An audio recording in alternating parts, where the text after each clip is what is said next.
إن الحمد لله نحمده ونستعينه ونستغفره ونعوذ بالله من شرور أنفسنا ومن سيئات أعمالنا من يهد الله فلا مضل له ومن يضلل فلا هادي له وأشهد أن لا إله إلا الله وحده لا شريك له وأشهد أن محمدا عبده ورسوله أما بعد فإن خير الحديث كتاب الله وخير الهدي هدي محمد صلى الله عليه وسلم وشر الأمور محدثاتها وكل محدثة بدعة وكل بدعة ضلالة وكل ضلالة في النار. أعوذ بالله السميع العليم من الشيطان الرجيم. بسم الله الرحمن الرحيم. يا أيها الذين آمنوا اتقوا الله حق تقاته ولا تموتن إلا وأنتم مسلمون. يا أيها الناس اتقوا ربكم الذي خلقكم من نفس واحدة وخلق منها زوجها وبث منهما رجالا كثيرا ونساء واتقوا الله الذي تساءلون به والأرحام إن الله كان عليكم رقيبا. يا أيها الذين آمنوا اتقوا الله وقولوا قولا سديدا يصلح لكم أعمالكم ويغفر لكم ذنوبكم ومن يطع الله ورسوله فقد فاز فوزا عظيما. وقال بسم الله الرحمن الرحيم والعصر إن الإنسان لفي خسر إلا الذين آمنوا وعملوا الصالحات وتواصوا بالحق وتواصوا بالصبر. تمام قسم کی تعریفات اللہ رب العالمین وحدہ لا شریک کے لیے لائق و زیبا ہے، جو ساری کائنات کا تنہا خالق و مالک ہے، اور بے شمار درود و سلام اللہ کے آخری نبی جناب کریم محمد رسول اللہ صلی اللہ علیہ وسلم کی ذات مقدسہ پر. محترم حاضرین، عزیز ماں اور بہنوں، سورہ عصر جس کے تعلق سے امام شافعی رحمۃ اللہ علیہ نے ارشاد فرمایا کہ اگر اللہ انسانیت کی ہدایت کے لیے صرف اسی ایک سورہ کو نازل کرتا تو کافی تھا. یہ سورہ عصر کی اہمیت و فضیلت ہے. انسان اللہ کے کلام پر جتنا غور کرے گا اتنا اس کی اہمیت، گہرائی، گہرائی، جامعیت، فصاحت و بلاغت کا اندازہ ہوگا. یہ ایک ایسا سمندر ہے، انسان جتنا زیادہ گہرائی میں جائے، جتنی مرتبہ گوتے لگائے، اتنے زیادہ موتی لائے گا. اللہ نے قرآن مجید کو تا قیامت انسانیت کی ہدایت کے لیے نازل کیا. اس کا مطلب ہے کوئی دور ایسا نہیں ہے جہاں انسان کے پر قرآن کے اثرات نہ پڑے.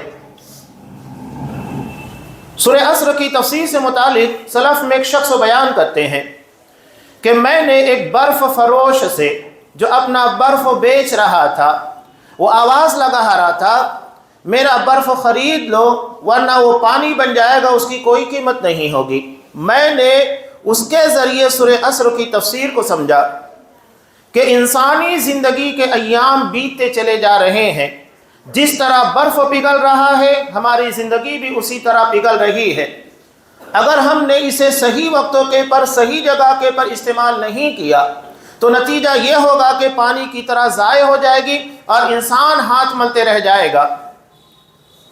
زندگی کے اندر کوئی بڑا نہیں ہوتا ہے، بلکہ ہر سانس ہمیں اپنی موت سے قریب کرتے جا رہی ہے. یہ نہیں ہے کہ ہم بڑے ہو رہے ہیں. اگر ایک شخص کے پاس 70 روپے ہے اور اس میں سے اس نے 40 روپے، 45 روپے، 50 روپے خرچ کر دیے تو کیا ہم یہ کہیں گے کہ اس کے پاس اتنا پیسہ بڑھ گیا ہے؟ نہیں، بلکہ ہم کہیں گے اتنا کم ہو چکا ہے، بقیہ جو بچا ہوا ہے اس کو بچانے کی کوشش کریں. یہی معاملہ ہماری زندگی کا ہے. اللہ نے ہمیں جو عمر عطا کی یہ گھٹ رہی ہے. جتنا انسان اپنی عمر میں بڑھتا جا رہا ہے حقیقت میں اتنا موت سے قریب ہوتا جا رہا ہے.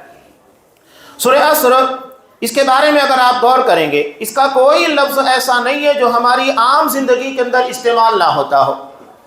عصر استعمال ہوتا ہے، انسان استعمال ہوتا ہے، خسارہ استعمال ہوتا ہے، ایمان، عمل صالح، حق بات کی وصیت، تواصی بالحق یہ استعمال ہوتا ہے، تواصی بالصبر. ہر لفظ ہماری زندگی کے اندر استعمال ہوتا ہے اور اس کے معنی اور مفاہیم کو بھی ہم اچھی طرح سمجھتے ہیں. اللہ نے اس سورہ کو عصر کے ذریعے انسانوں کے درمیان متعارف کرایا. عربی زبان میں عصر کے کئی معنی ہوتے ہیں. عصر کا ایک مفہوم ہوتا ہے نچوڑنا، یعنی کسی چیز کو نچوڑا جائے.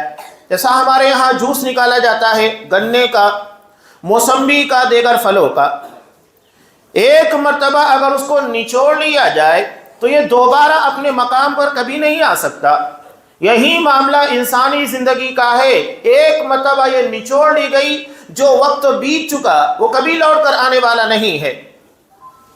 عصر کا دوسرا مفہوم ہوتا ہے، جیسا کہ ہمارے یہاں عصر کا وقت ہوتا ہے، نماز عصر کہلاتی ہے۔ عصر کی نماز کے بعد سورج کے غروب ہونے کا مرحلہ بہت کم رہ جاتا ہے، اور اللہ نے ہمیں جو زندگی عطا کی دیگر امتوں کے مقابلے میں وہ اتنی ہی ہے، جیسا کہ نبی کریم صلی اللہ علیہ وسلم نے ارشاد فرمایا کہ اللہ نے ایک مثال دیتے ہوئے آپ صلی اللہ علیہ وسلم نے کہا کہ ایک شخص نے کچھ لوگوں کو مزدوری کے لیے رکھا، اور ان کا وقت تھا نماز فجر کے بعد طلوع آفتاب سے لے کر زوال تک۔ ان لوگوں نے اس مرحلے کے اندر محنت کی اور اس نے ان لوگوں کو ایک قیراط دیا۔ اس کے بعد دوسرا مرحلہ آتا ہے، دوسرے مرحلے میں اس نے کسی اور کو مزدوری کے پر رکھا، اور یہ مرحلہ زوال سے لے کر نماز عصر تک تھا۔ ان لوگوں کو بھی محنت کے طور کے پر ایک قیراط دیا گیا۔ اس کے بعد نماز عصر کا جو وقت ہوتا ہے وہاں سے لے کر غروب آفتاب تک، اس درمیان بھی اس نے کچھ لوگوں کو مزدوری کے پر رکھا اور انہیں 2 قیراط دیے۔ تو بقیہ لوگوں نے اعتراض کیا کہ ہم نے وقت زیادہ لگایا، محنت زیادہ کی، ہمیں ایک ہی قیراط دیا گیا، اور اس کے مقابلے میں جن لوگوں کو وقت کم تھا، محنت کم تھی، انہیں 2 قیراط دیا گیا۔ تب اس نے کہا کہ کیا میں نے تمہاری اجرت اور مزدوری میں کوئی کمی کی؟ کہا کہ نہیں، جتنا حق بنتا تھا ہمیں مل گیا۔ تو کہا کہ یہ میرا فضل ہے، جسے چاہوں میں عنایت کروں۔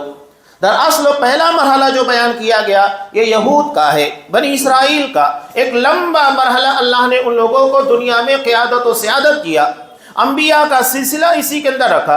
اس کے بعد نصارہ کا مرحلہ ہے جو زوال سے لے کر عصر کی نماز تک کا ہے، اور نماز عصر سے لے کر غروب آفتاب تک کا جو وقت ہے اور مرحلہ ہے یہ امت محمدیہ کا ہے۔ ہم اخیر امت ہیں، اس کے بعد کوئی امت آنے والی نہیں۔ جس طرح نماز عصر کے بعد دن ختم ہو جاتا ہے، کوئی نماز کا وقت نہیں آتا، اسی طرح ہمیں زندگی کا اخیر ایام اور اخیر امت بنا کر بھیجا گیا ہے۔ تو یہ عصر کا وقت ہے۔ اس کے بعد عصر کا ایک مفہوم زمانہ ہوتا ہے، عصر حاضر ہم کہتے ہیں، یعنی موجودہ دور، چالو زمانہ۔ 3 طریقے کے زمانے ہر زبان کے اندر استعمال ہوتے ہیں، ماضی جو گزر گیا، حال جس کے پر سے ہم گزر رہے ہیں، اور مستقبل جو اندھیروں میں چھپا ہوا ہے۔ انسان اگر ان تینوں زبانوں کے پر غور کرے، ماضی کا ایک لمحہ وہ لا نہیں سکتا۔ بچپن انسانی زندگی کا بڑا خوشنما دور ہوتا ہے، ہم اپنے بچپن کو یاد کرتے ہیں، بڑھاپے میں جانے کے بعد اپنی جوانی کے مراحل کو یاد کرتے ہیں، لیکن کیا زندگی کے بیتے ہوئے یہ انتہائی خوشنما پل کبھی دوبارہ پلٹ کر ہم تک آ سکتے ہیں؟ نہیں آ سکتے۔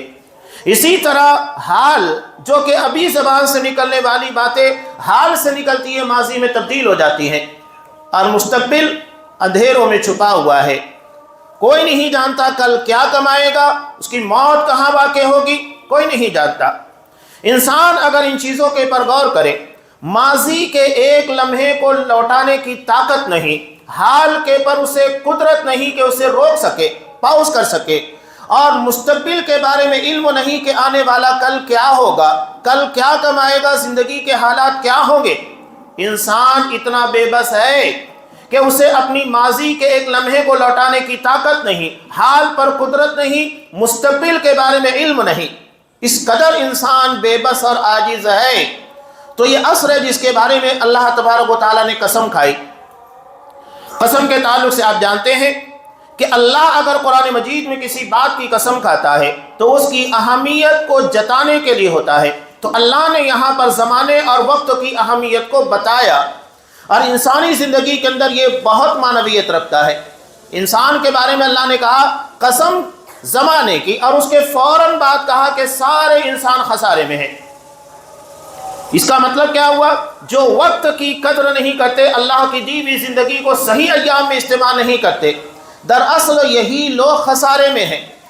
اور جو لوگ 4 صفات سے اپنے آپ کو مزین کرتے ہیں، دراصل ان لوگوں نے اپنی زندگی کے سرمایے کو صحیح جگہ کے پر استعمال کیا، لہذا یہ خسارے اور نقصان کے باہر ہیں۔ تو قرآن یہی پیغام دینا چاہتا ہے۔ اللہ نے جو زندگی ہمیں عنایت کی ہے اس کے پر توجہ دی جائے۔ آج آپ دیکھیے سب سے بڑا مرحلہ یا انسان جتنی ٹیکنالوجی استعمال کر رہا ہے اس میں ایک بڑی چیز ہے وقت کا بتانا، ٹائم پاس۔ قرآن مجید نے اہل ایمان کی صفات کو بیان کرتے ہوئے کیا کہا؟ سورہ مومنون کی ابتدا میں والذین هم عن اللغو معرضون، کہ اہل ایمان وہ ہیں، ان کی صفت کو بیان کرتے ہوئے کہا کہ جو لغو، بیکار، فضول، بے معنی، بے مقصد، اپنے مقصد اور مشن سے ہٹا دینے والی، غافل کر دینے والی چیزوں سے اعراض کرتے ہیں، اس میں کہیں مصروف نہیں ہوتے، الجھنے کی کوشش نہیں کرتے۔ آج ہمارے لیے ٹائم پاس بڑی اہمیت رکھتا ہے۔ نبی کریم صلی اللہ علیہ وسلم نے قیامت کی نشانیوں میں سے جو نشانی بتائی تھی، سال مہینے کی طرح، مہینہ ہفتے کی طرح، اور ہفتہ ایک دن کی طرح، دن ایک لمحے کی طرح بیت جائے گا۔ ایسا نہیں ہوگا کہ زندگی کے اوقات کم ہو جائیں گے، 24 گھنٹے کے بجائے دن کے اندر 12 گھنٹے یا تو 6 گھنٹے کر دیے جائیں گے۔ ساری ٹائمنگ اپنی جگہ پر ویسے ہی ہوگی۔ مسئلہ در اصل ٹائم پاس یعنی انسان کو محسوس کرنے والی چیزیں وہ ختم کر دیا جائے گا۔ ایک انسان بیٹھا ہوا ہے موبائل کو لے کر گھنٹوں اس میں لگا ہوا ہے، یوٹیوب کے پر ریل دیکھ رہا ہے، فیس بک کے پر لگا ہوا ہے، سوشل میڈیا کے پر لگا ہوا ہے، اسے احساس نہیں ہوتا ہے کہ میرا وقت کہاں بیت رہا ہے۔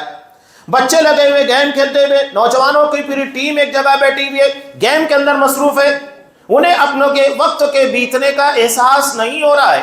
وقت بیت رہا ہے لیکن جو احساس ہونا چاہیے وہ ختم ہو چکا ہے۔ قرآن اسی اہمیت کو بتا رہا ہے۔ یہ اگر ہماری زندگی سے ایک مرتبہ نکل گیا، تیر جو کمان سے نکل چکا ہے دوبارہ واپس نہیں آ سکتا۔ یہ ہماری زندگی کے ایام ہیں۔ مولانا ابوالکلام آزاد رحمۃ اللہ علیہ ایک بہت پیاری بات کہتے ہیں، یہ بات اپنی جگہ پر محل نظر ہے اور شرعی اعتبار سے غلط بھی ہے کہ کسی آدمی کی برتھ ڈے پارٹی وہاں جانا، سیلیبریٹ کرنا شرعی اعتبار سے غلط ہے۔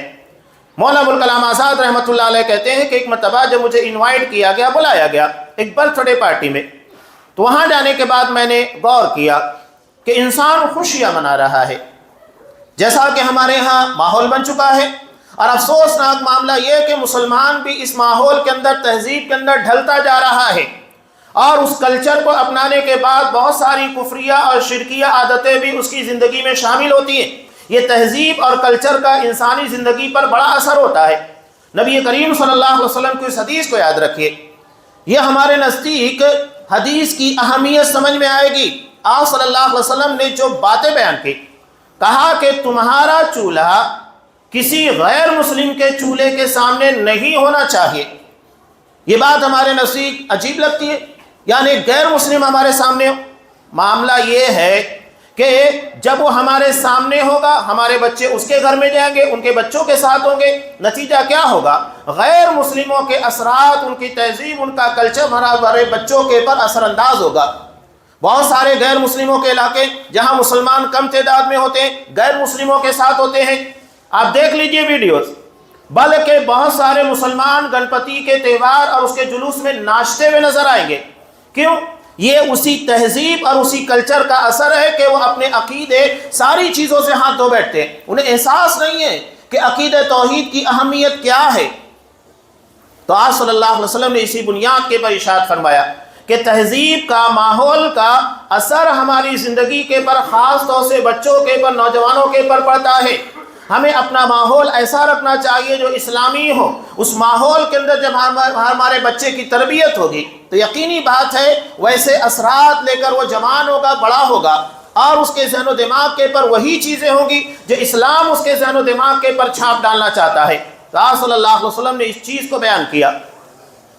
تو یہ آپ صلی اللہ علیہ وسلم نے زمانے کی اہمیت بیان کی۔ قرآن نے قسم کھائی، قسم جیسا کہ میں نے پہلے ہی بتایا، اللہ کسی اہمیت کو بتانے کے لیے قسم کھاتا ہے، ورنہ عام انسانوں کے لیے منع ہے کہ وہ کسی چیز کی قسم کھائے۔ مولانا ابوالکلام آزاد رحمۃ اللہ علیہ جب اس واقعے کو بیان کر رہے تھے، وہ کہتے ہیں کہ میں نے غور کیا کہ انسان کیوں خوشیاں منا رہا ہے، حالانکہ اسے غم منانا چاہیے، اس لیے کہ اگر وہ 20 سال 30 سال کا ہو چکا ہے اور اس کی زندگی کے ایام 60-70 سال کے تھے، اللہ نے مقدر کیا، تو اس کا مطلب یہ ہے کہ اس نے اپنی زندگی کے اتنے سال گنوا دیے ہیں۔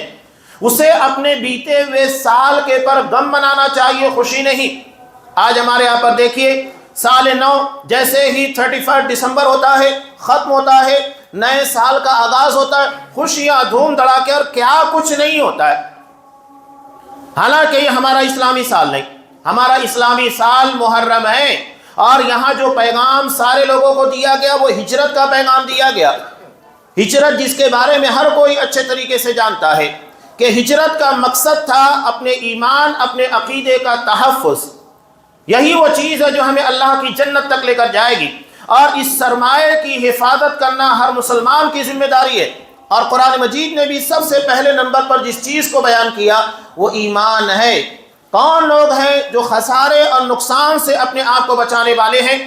اللہ تبارک و تعالیٰ نے ارشاد فرمایا اِلَّا الَّذِينَ آمَنُوا، جو ایمان لے کر آئے، یہ لوگ اول نمبر پر ہیں جو خسارے اور نقصان سے بچنے والے ہیں۔ قرآن مجید نے بنیاد بیان کی۔ اب یہ ایمان اور عقیدہ، ہمارے نزدیک ایمان سنا جاتا ہے، کیا ہم نے ایمان کے بارے میں غور کیا؟ اللہ نے کون سے ایمان کا مطالبہ کیا ہے؟ وہ ایمان جو ملاوٹی ہو، جو جگہ جگہ کے پر ڈگمگانے لگے، جگہ جگہ کے پر بکھرنے لگے، اور غیر اللہ کے در کے پر جا کر دم توڑ دے، ایسا ایمان اللہ کو مطلوب نہیں۔ آج آپ دیکھیے ایمان کی اہمیت سب سے زیادہ ہے اسلام کی نظر میں۔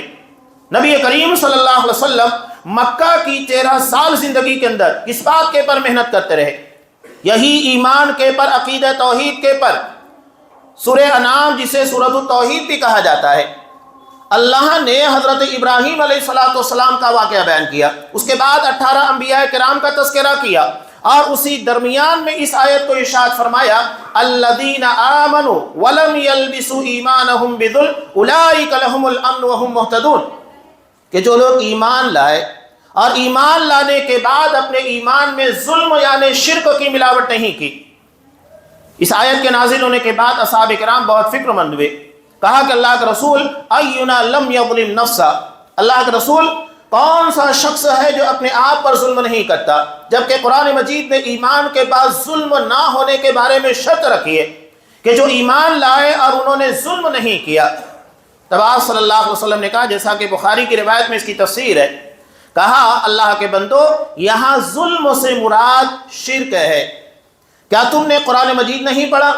ان الشرک لظلم عظیم، یقیناً شرک سب سے بڑا ظلم ہے، اس لیے کہ یہ سب سے بڑی ذات اللہ تبارک و تعالیٰ کے ساتھ ہے، کیا جاتا ہے۔ قرآن نے کیا کہا؟ جو ایمان لائے اور اپنے ایمان کو پیور رکھا، ملاوٹ نہیں کی، شرک بدعت خرافات کے ذریعے اسے پامال نہیں کیا، انہی لوگوں کے لیے امن ہے اور یہی ہدایت کے پر ہے۔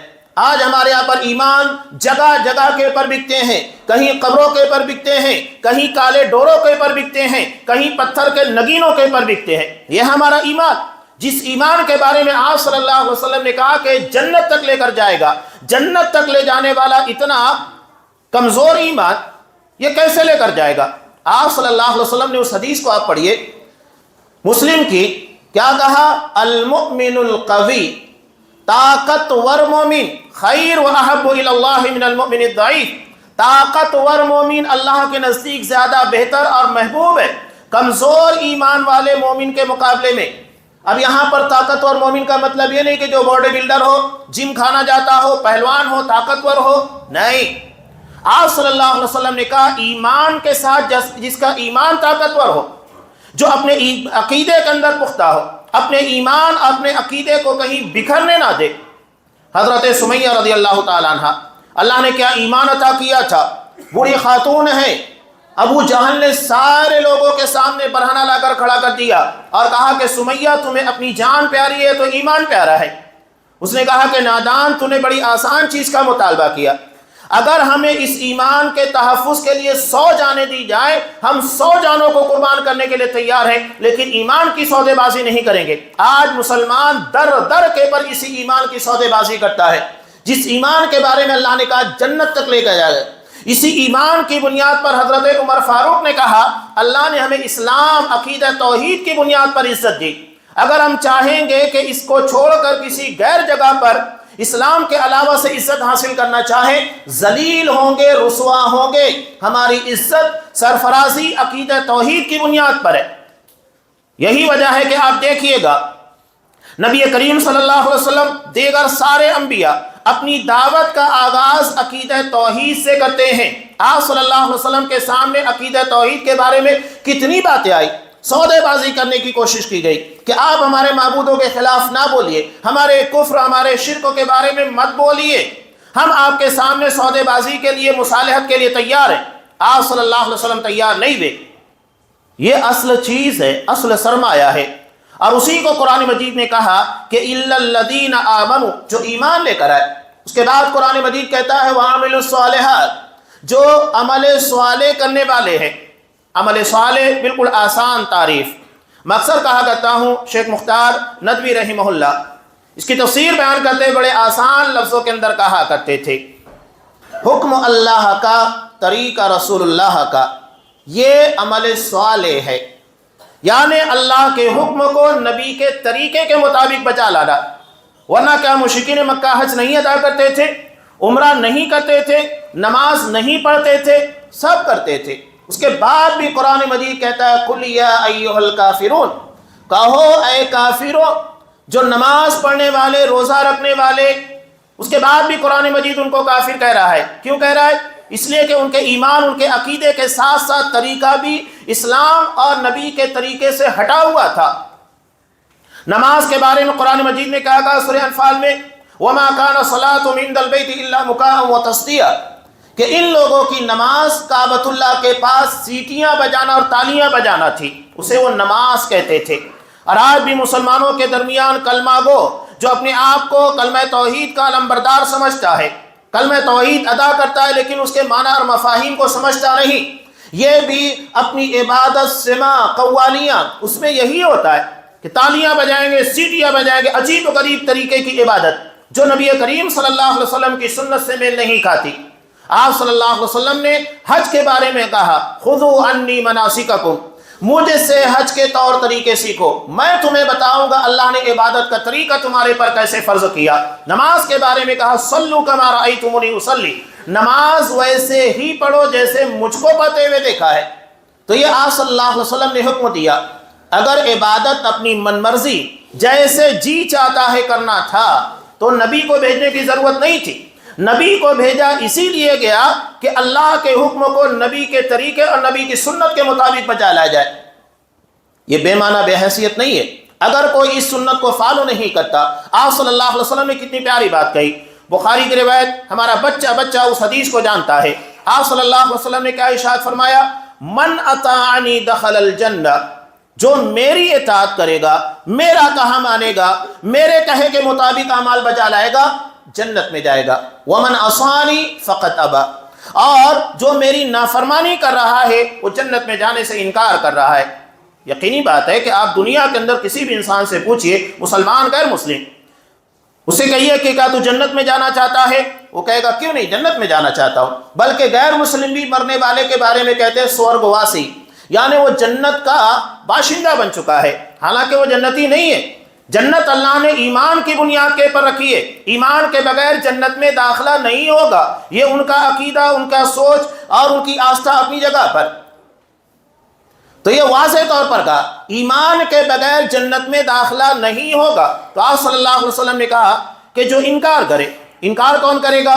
زبان سے تو کوئی انکار نہیں کرتا ہے مجھ کو جنت میں نہیں جانا ہے، وہ اپنے عمل کے ذریعے انکار کرتا ہے۔ اسی لیے اللہ کے رسول نے کہا کہ جو اطاعت کر رہا ہے وہ یقیناً جنت میں جانے والا ہے، اور انکار کرنے والا کون ہے؟ وہ ہے جو اپنے عمل کے ذریعے انکار کرتا ہے۔ وَمَنْ عَصَانِي فَقَدْ أَبَى، جو حقیقت میں نافرمانی کر رہا ہے وہ جنت میں جانے سے انکار کر رہا ہے۔